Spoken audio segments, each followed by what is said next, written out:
Hey guys, we're back with more coming out on top. So, my boyfriend made me sick. I have like a cold now that I caught from him. So, bear with me. The voices might not be amazing on this episode, but I'll do my best. I'll try and record for as long as possible. My nose is really bothering me. All right, so we left off. Oh God, jeez, it just got worse. All right. Dilbert, what was this guy's name? Not Dilbert. What? He had some weird name like that. How to kill a man with my bare hands. Eh. Well, it's nice to finally see family, right? You linger in the waiting area of a trendy restaurant where you, Penny, and Ian have celebrated numerous birthdays. Phil comments on the menu posted in a glass case. $20 for what amounts to a bowl of rice. Christ almighty. Oh, that Penny, running late. Let me give her a call. You punch her speed dial on your phone. We're here waiting. Already? You know I was thinking you and Filbert. Filbert. Not Dilbert. I was thinking you and Filbert would be so wrapped up in conversation you'd lose track of time and forget all about me. Really, Penny? 'Cause you must know him. Ha! Nope, not at all. That's not it at all. I know exactly how long we've been chatting here, standing here. He grumbles about sloppy, indulgent civilians at least every 5 minutes. Help! Overpriced portions for people who lead such boring, meaningless lives that going out to a restaurant actually excites them. I'm still at the lab. Gross, did you hear that? That keyboard has serious issues. The G key. No, Penny, I didn't fucking hear the G key. I have my own issues to deal with. Your relative. He's such a downer. He's scaring me too. I'm going to need several showers after this. I don't know how much longer I can survive without my own computer. You better be walking through the door in the next 10 minutes, Penny. Okay. I'm leaving right now. Go grab a table. Did you see that guy? He in sweats. You know what he could use? A run through the crucible. Remember, my cousin's shy, okay? You can do it, Butt-Plute. Talk to him. Connect. And remember, he's been at boot camp for the past 13 weeks. He's probably forgotten how to talk to civilians. In fact, I bet he's feeling more self-conscious and awkward than you are. You glance at Phil. Decadence to this degree is a sign of civilization in decline. Look what happened to Athens. I somehow doubt it, Penny. Hurry the fuck up!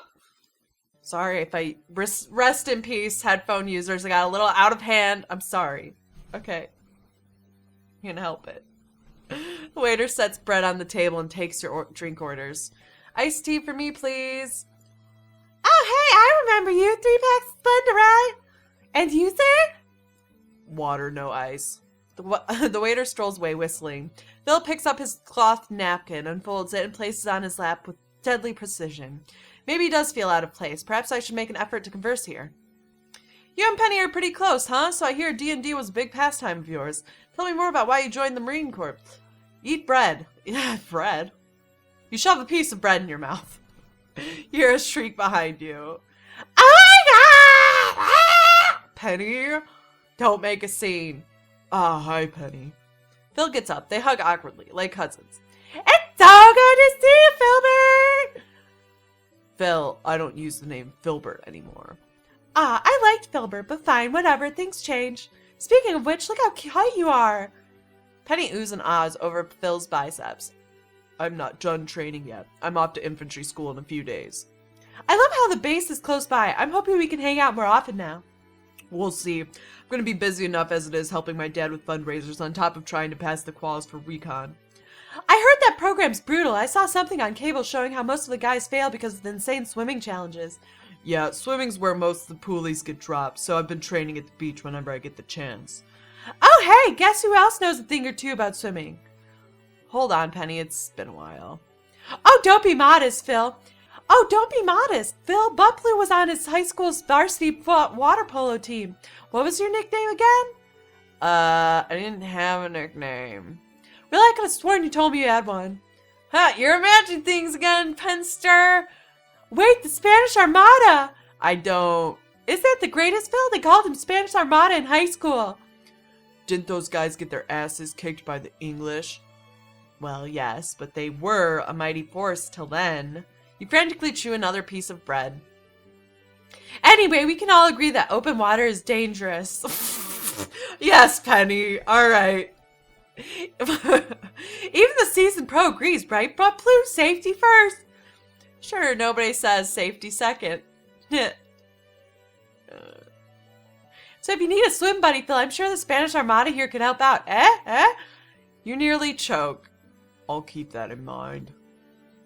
You sweat out the rest of brunch, pushing your baked ziti back and forth with a fork. You can't tell if your stomach's in knots because of Phil or the food. You're pretty sure things could not have gone worse. Phil leaves with Penny to go visit her uncle. Please, just let me escape. Finally, you return home and head straight for the antacid tablets. Thank you.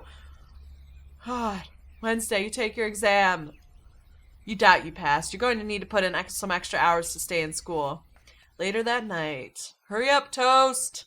I swear I'm so hungry I could eat a village of waist-high people made entirely of Spam. Oh, hey.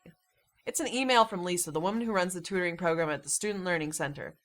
You've established a nice rapport with Lisa after years of tutoring at the SLC on weekends. Occasionally, she sends you jobs for students who need extra one-on-one attention.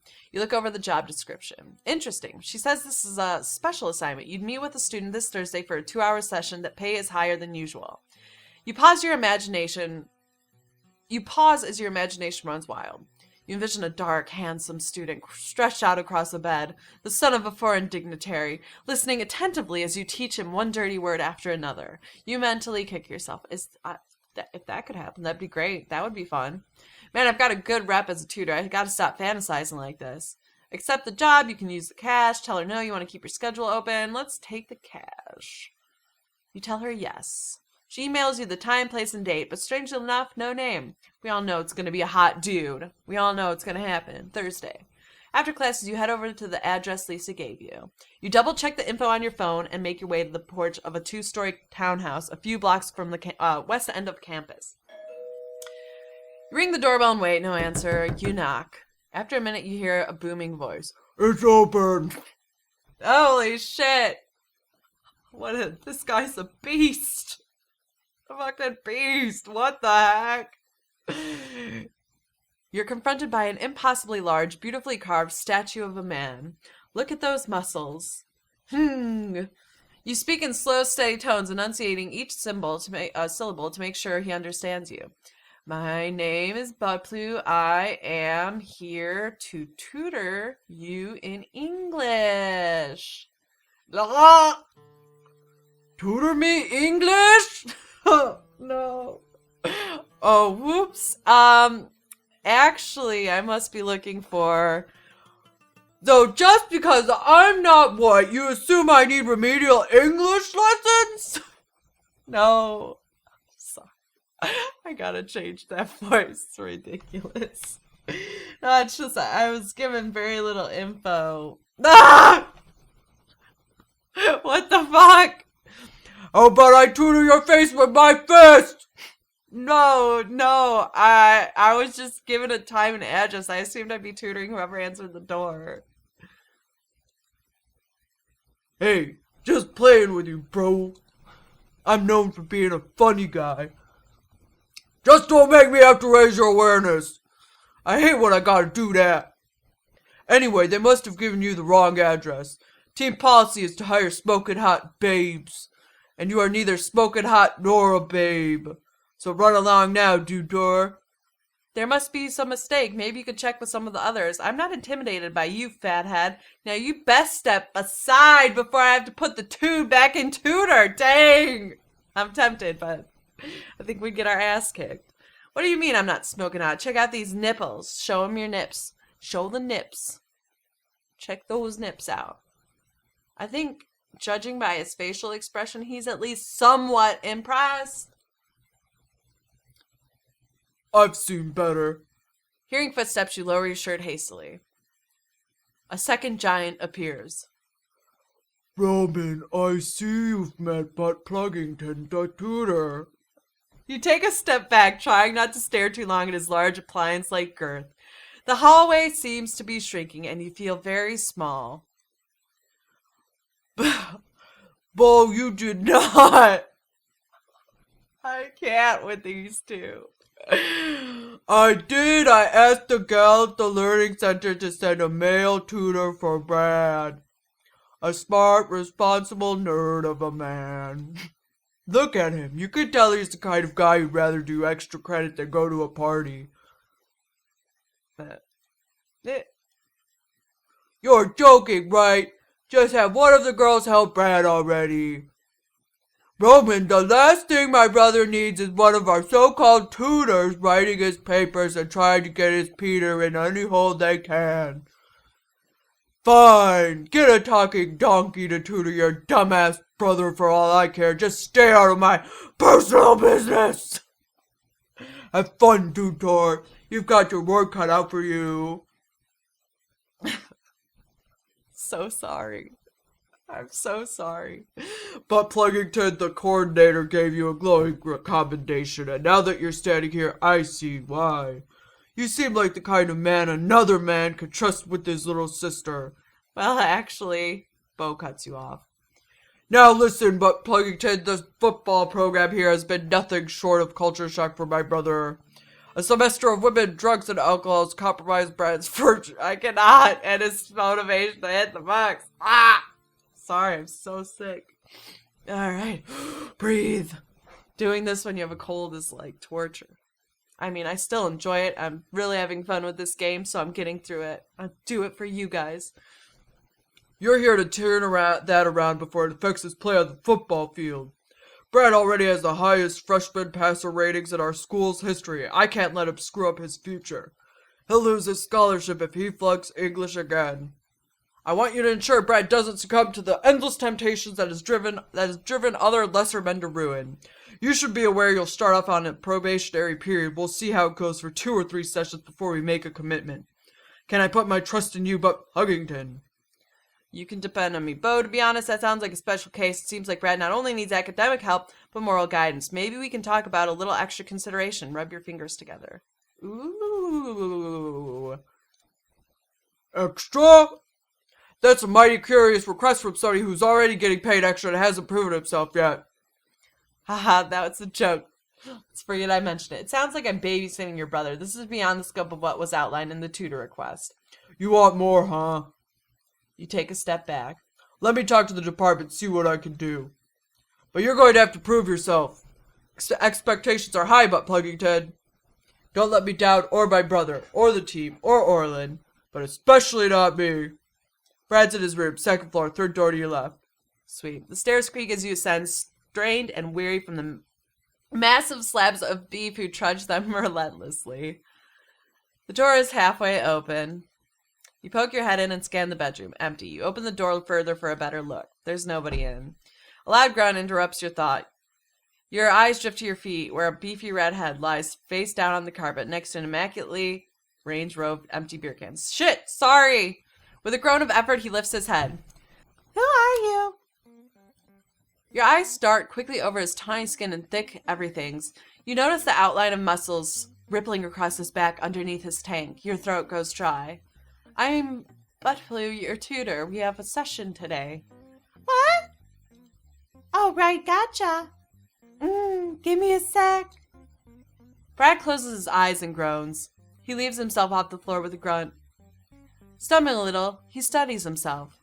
Let me get my books and stuff. He turns towards his desk, shuffling through a pile of books and papers. Your eyes linger on his perfect thoroughbred calves. As he leans forward, you follow the curve up his thighs to the swell of his glutes. A pair of thin jersey shorts struggling to contain his glory. Oh my God. You avert your gaze just as he turns around and hands you some books and a packet of paper. You open one of the books, removing a sock tucked between the pages. Bookmark? Oh yeah, sorry. He flings the sock across the room into a hamper. You met Bo, right? Did my brother explain how I flunked English comp last semester? Yes, he did, but you know that? You know what? Don't sweat it. It's all about getting back up, dusting yourself off, and hopping back on that horse. A little effort will go a long way. I'm sure that with the proper help, you'll do fine. Oh man, you're the greatest. Now see, this class doesn't have... Where did my game go? What the fuck? Did all my shit just crash? This better not have fucked up this recording, you guys. Oh God. All right. Hopefully that didn't screw up and I have to record it again. And uh, uh, goodbye, you guys. I'm sorry for the short episode. Everything just crashed. My whole life. No. I'm gonna go take some cold medicine. And yeah, I am sorry. I wanted to keep recording, but it looks like I don't even know if this was working because my recorder just crashed. So goodbye.